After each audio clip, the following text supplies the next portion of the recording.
because this race marks the anniversary of your Formula One debut with Ferrari. It's been a crazy ride for you since then. Just how do you reflect on the last 12 months? Yeah, that was a crazy weekend 1 year ago, and I just hope that physically I'm a bit stronger than I was 12 months ago, because it was a really tough race. But of course, to come back 1 year on is a very special feeling. And you know, I always love driving this track. It's my third time here, and always had decent performances actually.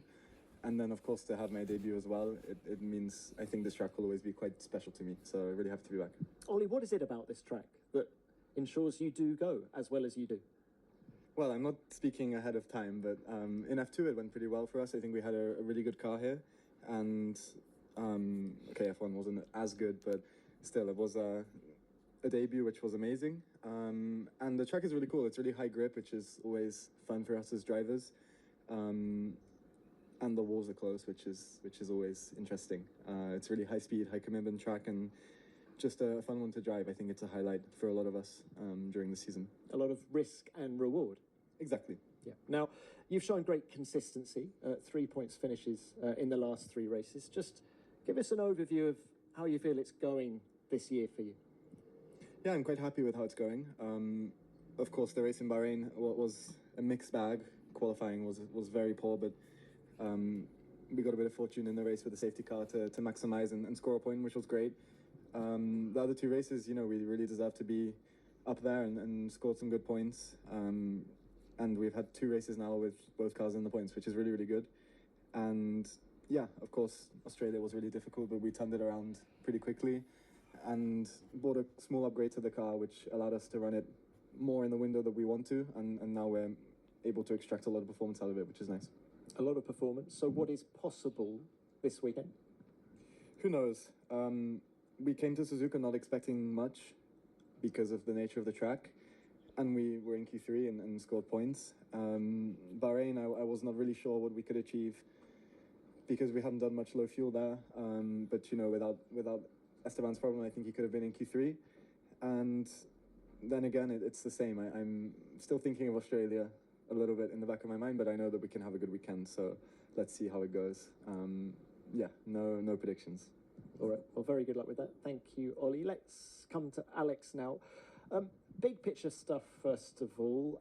Haas have snuck ahead of Williams in the Constructors' Championship. Just how do you see the lay of the land in the midfield at the moment?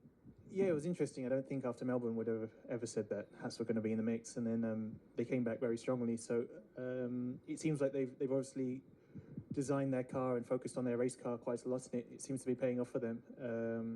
I think in many ways, last week we got a little bit unlucky with the safety car. I think we're on for a good points finish. But that's it. It's so close now. And I think that as a team, we can reflect on the first 4 races that we've been very consistent. I think the gap to P1 has always been very similar. I think the other midfield teams are a little bit peakier, and they have they can score good points, but not every time. I think for us, we realistically should have had 4 points finishes in 4 races. So let's see. I think we just got to keep doing our job and hoping that we can just do everything a little bit better than everyone else.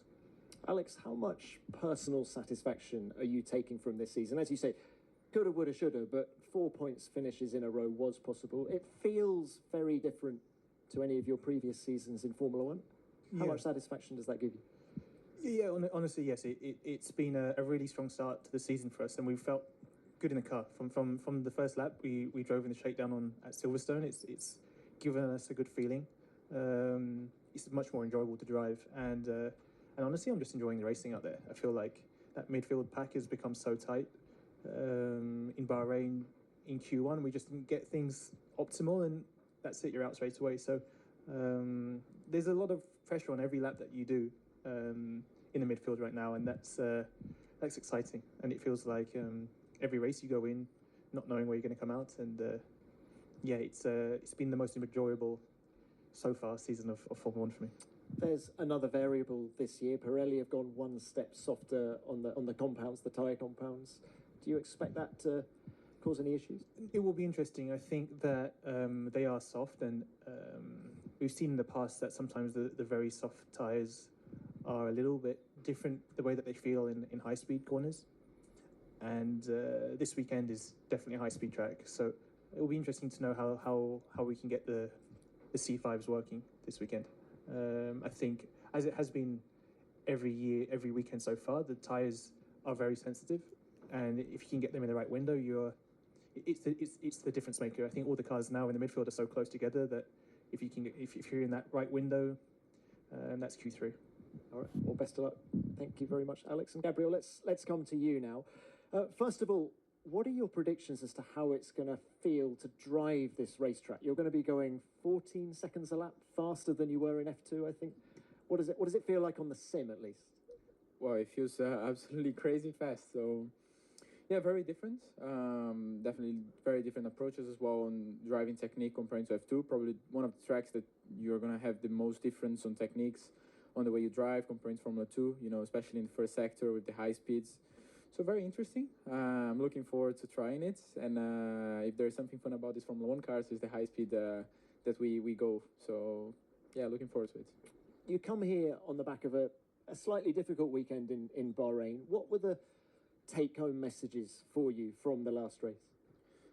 Well, I think, yeah, it was a tough weekend. Definitely in the race, you know, I got a bit stuck behind Stroll at the last stint after the safety car and couldn't get past, even if I felt that I had more pace, you know, just super difficult.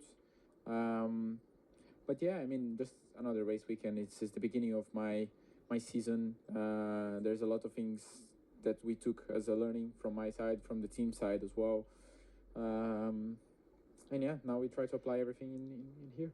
Both you and Nico Hulkenberg have spoken about the difficulties of passing cars, even if you feel you have more pace. Why, or just describe what happens when you're driving in dirty air. How does the car feel? Well, again, I've never driven any other Formula 1 car that is not a Sauber, you know, in a race or anything. Definitely dirty air is for everyone. But we seem to struggle, you know, quite a lot to overtake. And when we get too close to people, you know, it just feels that you lose a lot of aerodynamics and everything, downforce. So it's just tough, you know, because sometimes we feel that we have the pace is there, you know, it's probably not to score points yet, but we are working on that. But sometimes, you know, better at least than the guys we are around. And then as soon as we get close, just lose quite a lot of grip, and has been quite tough to overtake, to at least try and move, you know, to be side by side at the end of the straight, or even at a position that you can dive bomb. But, you know, last weekend was very tough because I was not even in that situation. So, yeah, just a shame, because I want to be fighting again for something, you know, I want to be fighting for overtakes and for positions. And so far this year has been very tough to not being able to do that, you know. Most of the times it's an undercut you do in the pit stop, or try to stay a bit long to try something different, but not really an overtake on track. All right, well, look, best of luck this weekend. Let's now open this to the broadcasters. Who's going to go first, please? David, yeah. Thanks, Tom. David Croft, Sky Sports F1. Afternoon, gentlemen. Question for Gabriel. Last in the championship, average starting position 17.3, I think it is, but you're a better driver than that, and your previous two seasons have proved it. How are you coping with having a season that is so different to your last couple of seasons, and what experience have you got to help you cope with differing positions on track to what you've been used to? Well, I hope in FP1 I'm like you in the question, you know, like flat out. So, well, it's not easy.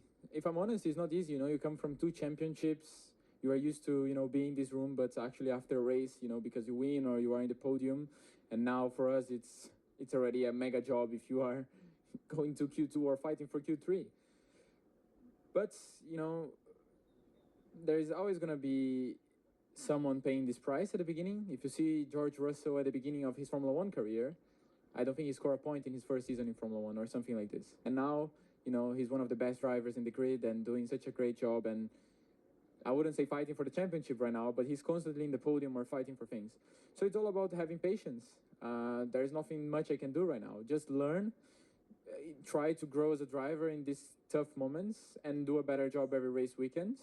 And yeah, get better, because I'm not fighting for points right now. That's the realistic situation, not me, not Nico. You know, Nico did a very good job in Australia when a messy race and managed to score points. But realistically, in the last 3-4 rounds, we have not been able to be there by pure pace. And what we need to do now is try to point the team in the right direction with the development of the car. because we saw last year with Sauber as well, they were last through the whole year basically, and I think one upgrade or two upgrades they were back on fighting for Q3. So in this world, I've learned something, that everything can happen, so we cannot give up. Okay, next one, please. Thanks. Yeah, Mariana Becker from TV Band. Gabriel, you just explained how tough it is for you mentally to keep on wanting, and fighting even with the limitations of your car. Is there someone who gives you those tips? Because you haven't been in a situation like that before, and several, more experienced driver, they did. Is there someone who talked to you, or even if it's not a driver, someone who would tell you you have to be patient or anything like this? And the second question is do you have any difference on the car here that would give you hope to have better position or to have a better understanding of the car? Well, answering your first question, I don't speak with anyone, outside of motorsport, just my family, and with some drivers I do speak, and some of them have been through what I'm going through right now. Tough seasons, not scoring points or struggling to do that. And you just need to have patience. But it's no news for me. It's not that I came to this season expecting to be fighting for podiums or points every race. I knew what I was going to go through, and I just needed to be strong and keep it up. And the team has been very clear with me since the beginning that was our situation, and we just fight for it. And I know it's not nice to be in the situation we are, but it is what it is. That's life, I think. So. Yeah, and answer your second one. No, not that I know. No difference. Just normal, and still we need to try to bring some good upgrades on the car, but not for this one.